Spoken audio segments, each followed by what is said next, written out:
Ever wonder if your finances are secretly being, well, adjusted without your say?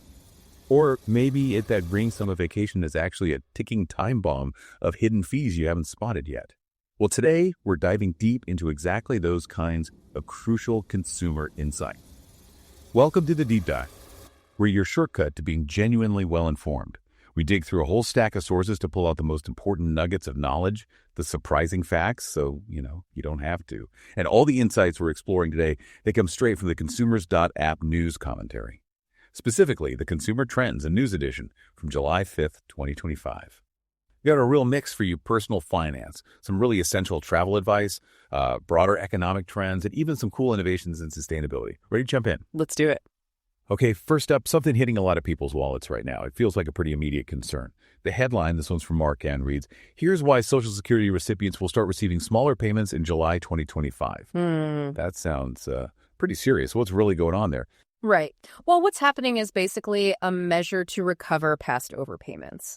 It's not about the system running out of money or anything like that yet. It's more specific. Around 2 million Americans are going to see their monthly Social Security checks cut. By how much? By 50%. And that cut stays until these previously overpaid amounts are fully recuperated. Wow, 50%. Yeah. And it's really important to stress this isn't linked to that bigger conversation about the long-term shortfall in Social Security reserves. This is purely about correcting past payment errors. Okay, but a 50% cut sounds like a massive, immediate hit. What's the real-world impact on seniors facing this all of a sudden? How do they even cope? Oh, it's a huge financial shock for many, yeah. I mean, suddenly having half your expected income gone, it forces an immediate and pretty tough reevaluation of their budget. Everything from healthcare, housing, just daily living costs. Yeah. For a lot of seniors, it really underscores the need for, very careful financial management.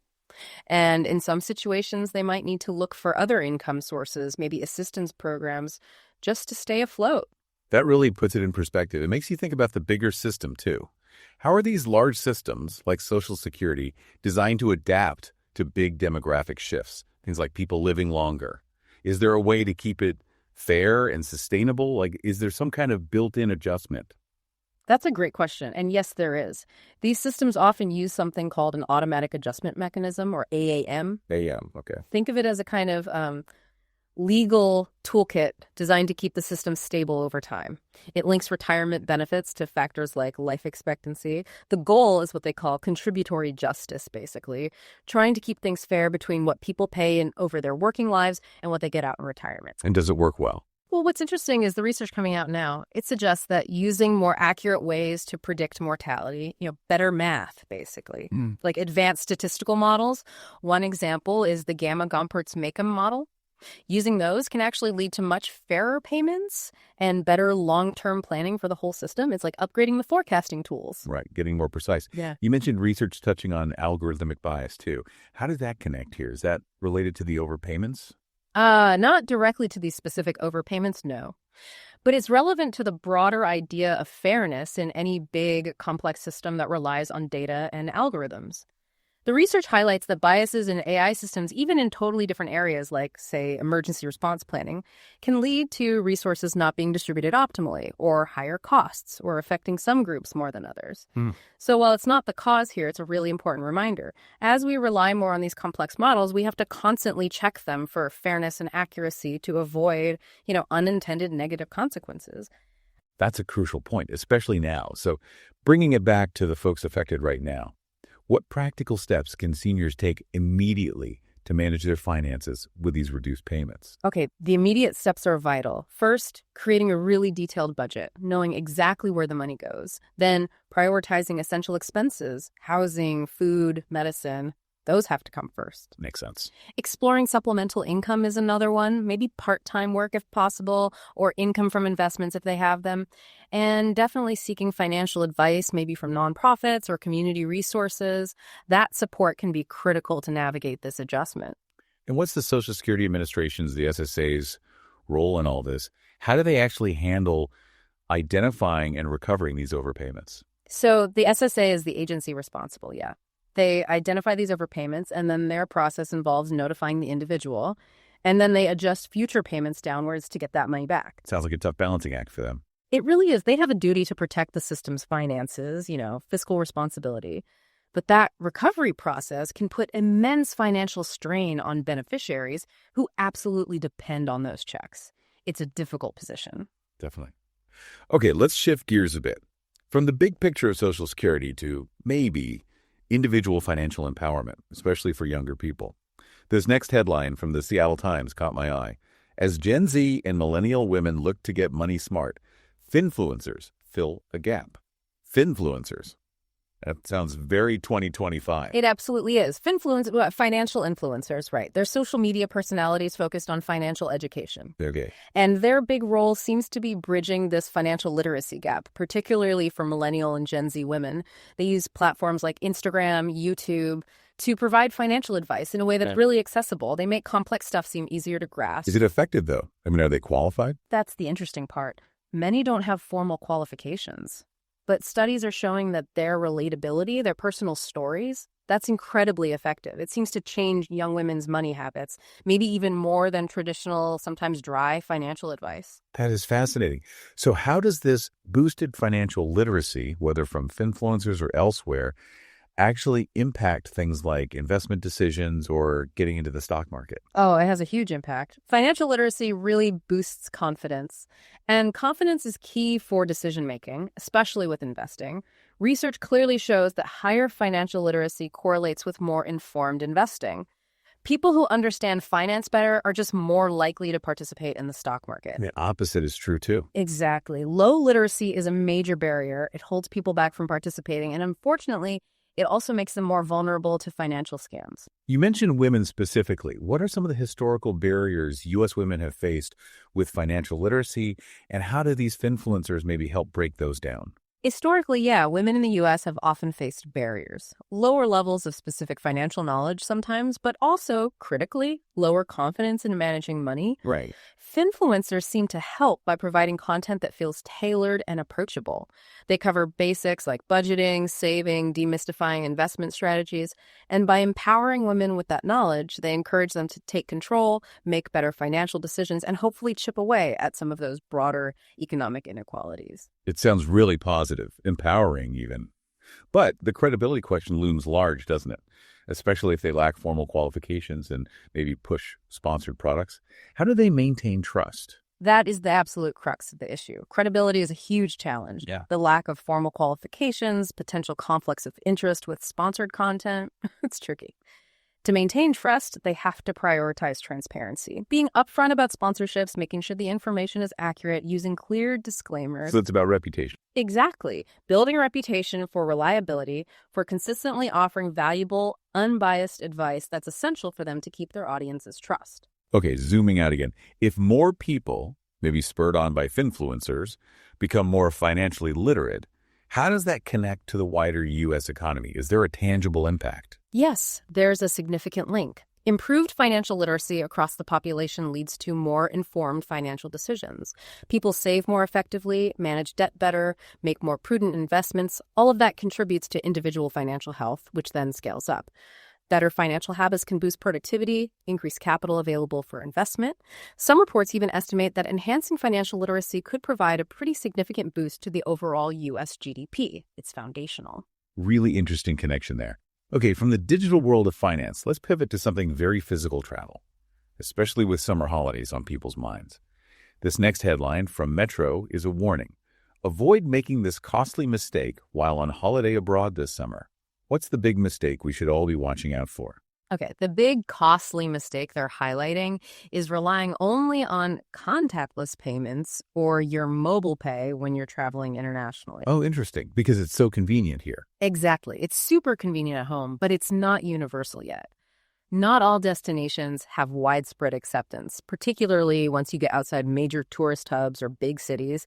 You'll still need cash for lots of things: tipping, browsing local markets, maybe smaller cafes or shops that are cash only. Right, happens all the time. Plus, relying solely on cards can sometimes sting you with unfavorable exchange rates applied by the vendor or unexpected foreign transaction fees from your bank. Also, the advice is? Carry a mix. Definitely have cards, but always have some local cash on hand too. Okay, so we need some cash. What are the best practices for managing that cash safely when you're abroad? And you mentioned banks. Is there something crucial people forget before they even leave? Absolutely. For managing cash safely, only carry what you think you'll need for the day. Split it up. Don't keep it all in one wallet. Use things like a money belt or hidden pockets in your bag. Use the hotel safe for larger amounts and passports. And just be aware of your surroundings, especially right after using an ATM. Standard precautions, good reminder. And the pre-travel step. Yes, tell your bank you're traveling. Give them your dates and destinations. So they don't block your card. Exactly. It prevents them from seeing foreign transactions, thinking it's fraud, and putting a temporary block on your card right when you need it most. It's also the perfect time to ask them about their international transaction fees and confirm your ATM card will actually work where you're going. Saves a lot of potential hassle. That's a great practical tip. We do hear more about cards being accepted globally, though. Is cash becoming less relevant, or does it really depend where you go? Well, data like the Visa Global Travel Intentions Study from 2023 does show international merchants are increasingly accepting credit and debit cards. So yes, cash usage is generally declining. However, and this is the key thing, acceptance varies hugely by region and even within countries. Right. Big cities versus rural areas. Precisely. Major cities and tourist hotspots, usually high card acceptance. But head to more rural areas, smaller towns, less developed regions, cash is often still king. So doing a little research on your specific destinations beforehand is really important to know what to expect. Okay, so when you do need that local currency, what's the smartest way to get it? And how do you protect your financial info generally while traveling these days? For the best exchange rates, generally, using local ATMs or banks at your destination is better than using currency exchange bureaus, especially those at airports. They often have higher fees or less favorable rates. Good to know. Just be sure to check what your bank charges for foreign ATM withdrawals, and maybe keep an eye on the current exchange rate. As for protecting your info, consider an RFID blocking wallet. It helps prevent electronic theft where scanners can lift your card details wirelessly. Right, those contactless cards. Yeah. Also, be super cautious using public Wi-Fi for banking apps or any financial transactions. A secure VPN is really a good idea for that kind of sensitive online activity abroad. Well, Use credit cards with good fraud protection for major purchases. Set up spending alerts with your bank so you get notified of transactions. And always carry a backup credit or debit card kept separate from your main wallet just in case. solid advice. Yeah. Okay, stay on the travel theme. Let's talk protection. This headline from Times Now asks, how to choose the best travel insurance plan for flights, cancellations, medical emergencies. 7 tips every traveler needs to know. What are the absolute must-haves in a good, comprehensive travel insurance policy? Okay. A truly comprehensive policy needs to cover several key areas. Definitely trip cancellation or interruption that's crucial for recouping non-refundable costs if something goes wrong before or during your trip. Then, emergency medical expenses are vital.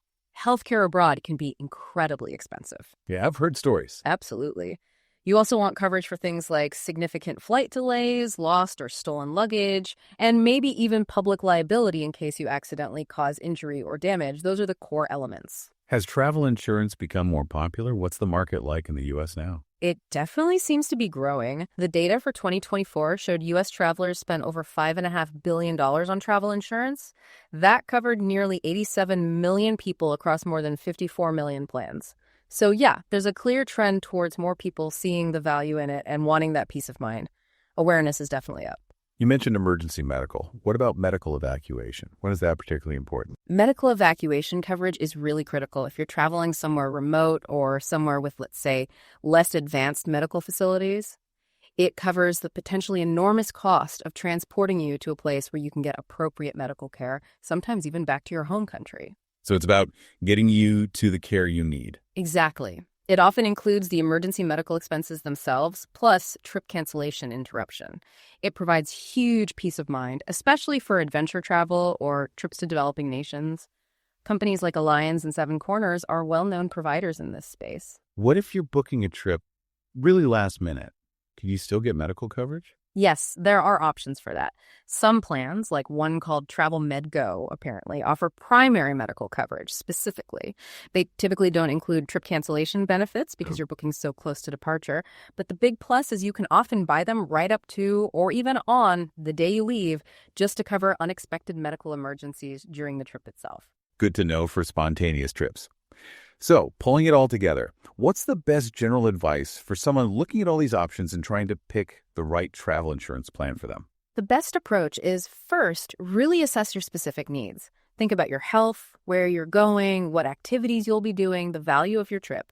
Then compare different policies side by side. Don't just look at the price or cloud. Really dig into the coverage limits, the deductibles, and importantly, the exclusions. What isn't covered? Read the fine print, basically. Absolutely. And check out independent ratings and reviews of the insurance providers themselves. Get a feel for their reputation and customer service. Taking that time up front helps you choose a plan that truly fits your needs and gives you confidence. Excellent advice. Okay, for our final segment, let's shift from personal choices to a much broader, really impactful topic. It happens behind the scenes, but it's vital for our planet's future. This headline comes from Packaging Europe.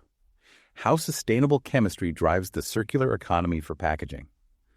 It sounds quite technical, but really important. It is, and it's a fascinating area. Sustainable chemistry is playing a huge role in helping the packaging industry move towards what we call a circular economy, essentially moving away from the take, make, dispose model. Sustainable chemistry helps develop advanced chemical solutions. Think new materials, new additives, new recycling processes that make packaging easier to recycle, allow more recycled content to be used, and generally reduce our dependence on brand new virgin materials. It's really fundamental for hitting sustainability goals and conserving resources. How does this connect directly to reducing things like carbon emissions? Well, sustainable packaging inherently lowers the carbon footprint. By using eco-friendlier materials, maybe bio-based plastics or materials designed for easier recycling, and by optimizing manufacturing processes, you reduce energy consumption and emissions all along the supply chain. It involves thinking about the entire life cycle of the package during the design phase to minimize its environmental impact. Are there specific new scientific methods being used here? It sounds complex. Oh yeah, it's getting quite sophisticated. Recent research talks about using tools like quantum chemistry software and molecular dynamics simulations. Basically, scientists are using powerful computer models to design and test new sustainable packaging materials at the molecular level. It allows them to predict properties and optimize materials for things like recyclability or biodegradability before they even make them in the lab. It's really cutting-edge chemistry meeting sustainability. Very cool. But what are the hurdles? If the science is so promising, what challenges do companies face trying to actually use this sustainable chemistry for their packaging? The big challenges are often, cost and scalability. Developing and implementing these new materials or processes can require significant upfront investment. Right. New tech is often expensive at first. Exactly. And scaling up production to meet the massive demand of the packaging industry can be tough. But this is where collaboration becomes so important. Companies working together across the supply chain, material suppliers, manufacturers, brands, recyclers, they can pool resources, share risks, and scale up these innovations much more effectively. That makes sense. And how do those broader circular economy principles really change the game for packaging materials? What are the economic angles? Circular economy principles aim to keep materials in use for as long as possible. So for packaging, it means designing for recycling, promoting reuse systems where feasible, maybe even refurbishing certain types of containers. The core idea is designing waste out from the start. This obviously reduces the need for new raw materials, cuts down on landfill waste, and extends the useful life of the materials we already have. And the economics of that.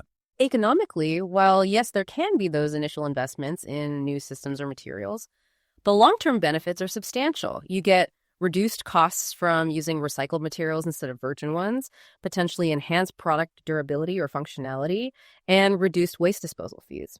So it's increasingly seen not just as environmentally responsible, but also as economically smart and strategically advantageous. Wow, okay.